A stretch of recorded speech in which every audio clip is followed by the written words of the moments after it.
The waiter placed 10 sizzling, dry-aged tomahawk steaks down our banquet table, while every grandchild cheered, except my 6-year-old son, Leo.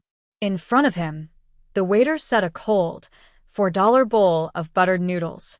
My mother-in-law, Evelyn, smirked across the table and announced, so the entire room could hear, "We pre-ordered the prime steaks for the real heirs who carry our legacy." Leo's father walked away from our traditions, so be grateful he's at this table at all. As my little boy fought back tears, Evelyn threatened to disinherit us if I complained. She thought her multi-million-dollar lakeside mansion gave her absolute power to humiliate my child. But Evelyn forgot who actually paid for that estate. Within 48 hours, an unsealed deed proved my late husband bought the property outright, legally transferring sole ownership to Leo on his 6th birthday. 2 weeks later, the sheriff arrived to change the locks. My name is Jessica. I'm 28 years old, working as an architectural designer while raising my 6-year-old son, Leo. 4 years ago, my husband, Mark, passed away suddenly from a cardiac condition, leaving an unimaginable void in our lives. Since then, my entire world has centered around giving Leo a stable, loving, and dignified childhood. But navigating life without Mark also meant dealing with his deeply toxic, image-obsessed family, led by his mother, Evelyn. Evelyn was the self-proclaimed matriarch of the family, a woman who measured human worth strictly by wealth, pedigree, and blind submission. To celebrate her 70th birthday, she orchestrated a mandatory family dinner at Prime 48, an exclusive downtown steakhouse known for its private dining rooms and white glove service. Attendance wasn't an invitation, it was a summons. Even though being around her always felt like walking through a minefield, I dressed Leo in his best navy blazer and went, hoping my son could share a simple, warm moment with his extended family. The atmosphere in the private dining room was suffocating from the start.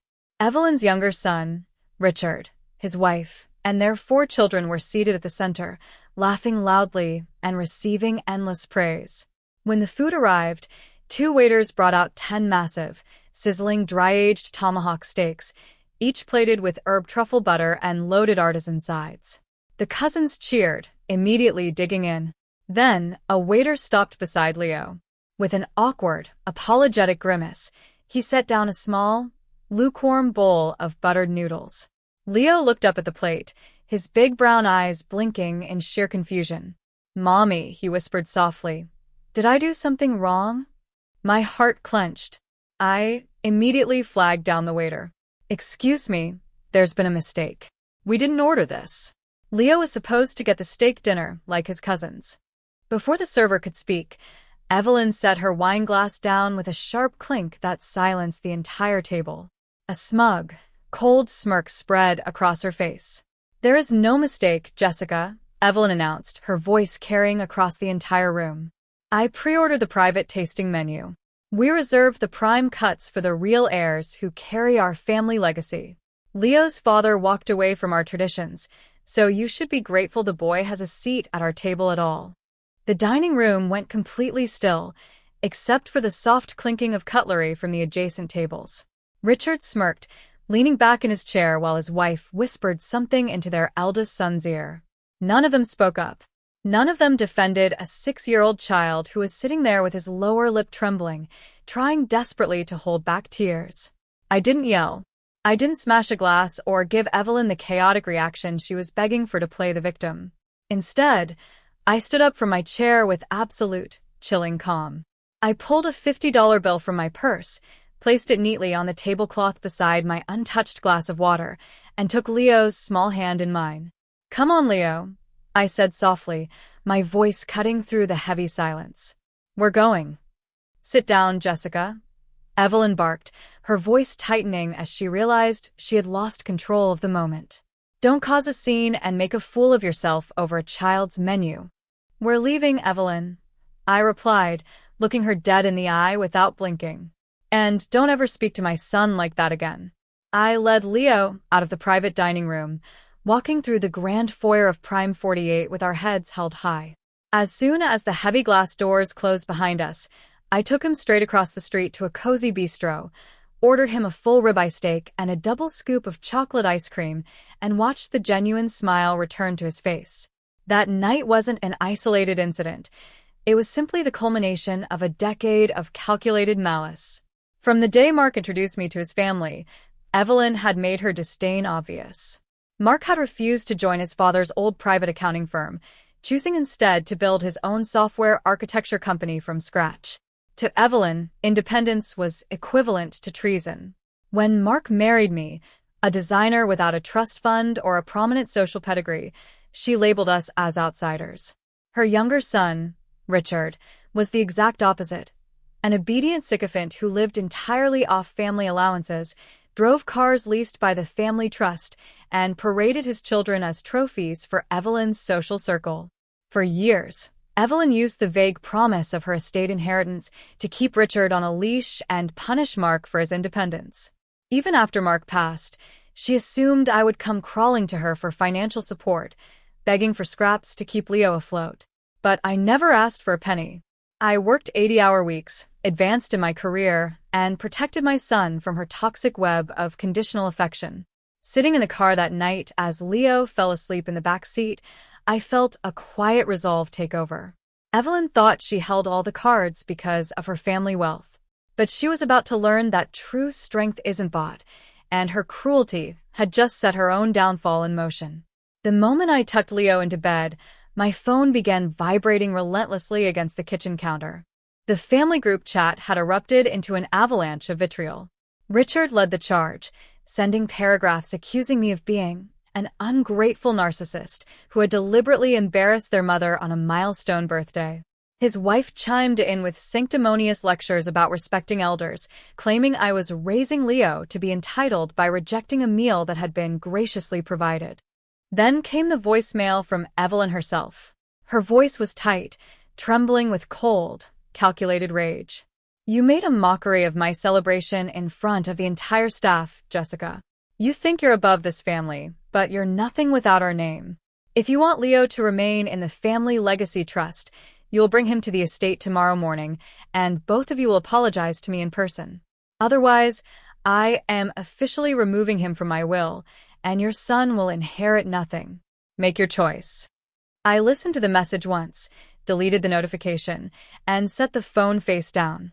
She genuinely believed that the threat of disinheritance was an all-powerful weapon that could force me onto my knees. She thought her multi-million-dollar lakeside mansion gave her absolute authority over everyone around her. A sudden thought pulled me toward the study. Mark had been meticulous about legal documentation. Before his passing, he had maintained a fireproof lockbox in our home office, filled with archived records from his early software company buyout, private investments, and real estate filings. For years, I hadn't brought myself to open it.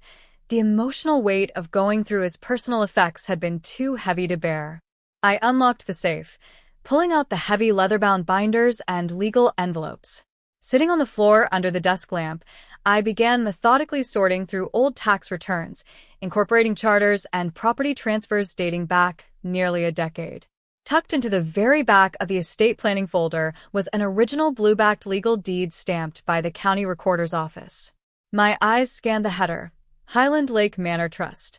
That was the address of the sprawling, 6-bedroom lakeside estate where Evelyn had been living like royalty for the last 8 years. As I read the fine print of the founding charter, my pulse began to race. The numbers, the transfer dates, and the specific legal clauses practically leapt off the page. Mark had never told me the full truth about how that property was acquired. Evelyn thought she held all the power in the family. But as I turned the page and read the primary vesting conditions, I realized that the house of cards she lived in was built on an illusion, and Leo was the sole key to tearing it down. The legal reality, laid out in those black and white clauses, took my breath away. For nearly a decade, Evelyn had paraded Highland Lake Manor as the historic crown jewel of her ancestors, hosting lavish charity teas and family holiday gatherings while boasting about her generational fortune. But the official county deed told a completely different story. Back in 2017, when the original family estate had fallen into deep foreclosure under the weight of bad investments made by Evelyn's late husband, Mark had stepped in secretly. Using the multi-million-dollar cash proceeds from the acquisition of his proprietary logistics software company, Mark personally bought the property at public auction, clearing all municipal tax liens and paying off the entire debt in full with his own private capital. To spare his mother the public embarrassment of being evicted from her social circle, Mark had structured a unique revocable lifetime occupancy trust. He allowed Evelyn to live in the home rent-free under one strict condition. Her occupancy was contingent, operating strictly as a temporary tenancy until Mark's direct biological heir reached 6 years of age. On the heir's 6th birthday, full unencumbered legal title, exclusive possession, and ultimate disposal authority would transfer entirely to the child, administered under the fiduciary guardianship of the surviving parent. Leo had turned 6 exactly 3 weeks ago. Early the next morning, I sat in the downtown office of Arthur Vance, a senior partner specializing in complex trust litigation and real estate title resolution. Arthur adjusted his spectacles, meticulously reviewing the certified blue-backed documents, the county seal, and the original title deeds. He leaned back in his leather chair, a slow smile touching the corners of his mouth. "Mrs. Sterling," Arthur said, tapping the final transfer clause on his desk, "this is an airtight, self-executing trust. Your mother-in-law has zero ownership equity in this estate. She has been living there purely on the legal grace of your late husband's trust. The moment your son turned 6 last month, her occupancy rights legally expired." "So, she doesn't own the house?" I asked, making sure every detail was crystal clear. "Not a single brick," Arthur confirmed, sliding a retainer agreement across the polished wood. "As Leo's sole legal guardian, you have full authority to revoke her occupancy, demand full possession of the property, and initiate formal eviction proceedings immediately. What would you like to do?" I looked at the paperwork, thinking about my little boy staring at that cheap bowl of cold noodles while the family laughed. "File the eviction notice, Arthur," I said calmly. "Give them 14 days. By Thursday afternoon, a certified process server delivered the formal 14-day notice to vacate directly to the grand entrance of Highland Lake Manor. Along with the eviction demand, Arthur included a formal forensic audit requiring Evelyn to settle 2 years of neglected municipal property assessments she had illegally deferred onto the property's title. The reaction was immediate and explosive. Within 20 minutes of the delivery, my phone began ringing off the hook. First came Richard, whose usual smug arrogance was completely replaced by frantic, high-pitched stammering. He left 4 voicemails demanding an immediate meeting, claiming there had been an unfathomable legal misunderstanding, and insisting that family matters shouldn't be handled through formal court filings. On the morning of the 14th day, a heavy autumn mist hung over the manicured lawns of Highland Lake Manor. I pulled up the circular stone driveway in my modest sedan, followed closely by Arthur Vance and 2 local sheriff's deputies tasked with overseeing the court-ordered writ of possession. A large commercial locksmith van was already parked near the entrance, its yellow lights flashing slowly. As soon as my car door clicked shut, the front double doors of the mansion swung wide open. Richard stormed down the stone stairs, his face flushed red with unbridled fury, waving a manila folder in the air. "This is completely unlawful, Jessica," Richard shouted, his voice cracking as several curious neighbors gathered along the tree-lined perimeter to watch the commotion. "My mother has presided over this estate for over 8 years. You have zero right to bring law enforcement to a private family residence over a petty grudge." Arthur stepped forward smoothly, briefcase in hand, placing himself between Richard and me. With practiced professionalism, he presented the certified, court-sealed writ of eviction to the lead deputy.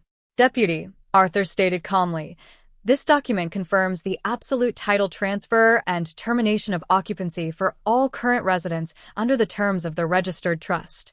The sole legal owner of this property is Master Leo Sterling, represented here by his legal guardian."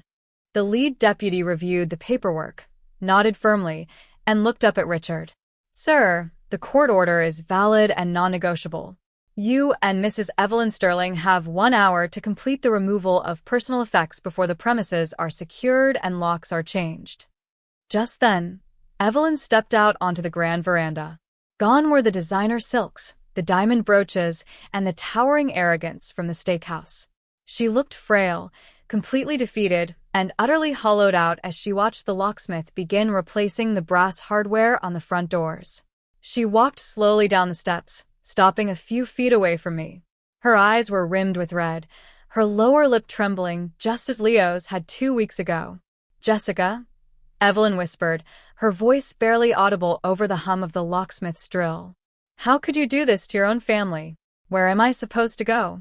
I looked at her with steady, unyielding calm. "You spent years deciding who was worthy of a seat at the table, Evelyn," I said quietly. "You told my son he was nobody in front of the entire family. But as it turns out, you were living in his house the entire time. I'm not doing this out of spite. I'm just enforcing the legacy his father actually left behind." Without another word, I turned my back on them, stepped into the house with Arthur, and took the keys to our future. 3 months after the locks were changed, Highland Lake Manor was officially sold. I had no desire to live in a house haunted by decades of bitterness, fake grandeur, and toxic manipulation. Working alongside Arthur, we placed the sprawling estate on the market, closing a multi-million-dollar cash sale to a private family who would actually fill its halls with genuine warmth. Every single dollar from the proceeds was immediately transferred into an independently managed, protected trust fund established exclusively for Leo. His healthcare, his education, and his financial security were permanently guaranteed, free from the grasp of anyone who would ever try to make him feel small. Evelyn was forced to downsize into a modest, 2-bedroom rented condominium across town, completely cut off from the elite country club circles she had spent a lifetime trying to impress. Richard, unable to rely on the estate's credit lines or an illusory inheritance, had to surrender his leased luxury vehicles and face the reality of living strictly within his own means. The web of control they had built was entirely dismantled, destroyed by the very arrogance they weaponized against a child. As for Leo and me, our lives finally found true peace. We moved into a sunlit, 4-bedroom craftsman home near the coast, complete with a sprawling backyard where Leo could run freely with our rescue golden retriever. Our dining table wasn't flanked by cold silver platters, performative pleasantries, or cruel hierarchies. It was filled with laughter, messy art projects, warm home-cooked meals, and real conversations. Sitting on our back porch as the evening sun dipped below the horizon, I watched Leo kick a soccer ball across the grass, his face glowing with pure, unburdened happiness. I realized that night at the steakhouse had been a turning point, but not because of the property or the money. It was the moment I realized that family is not an obligation to endure cruelty. Real family is built on unconditional protection, quiet integrity, and the fierce courage to stand up for the people you love. Evelyn thought she could diminish my son with a cheap bowl of noodles to assert her dominance. But in the end, she taught him the most valuable lesson of all, that true dignity cannot be bought, and justice has a way of finding its rightful home.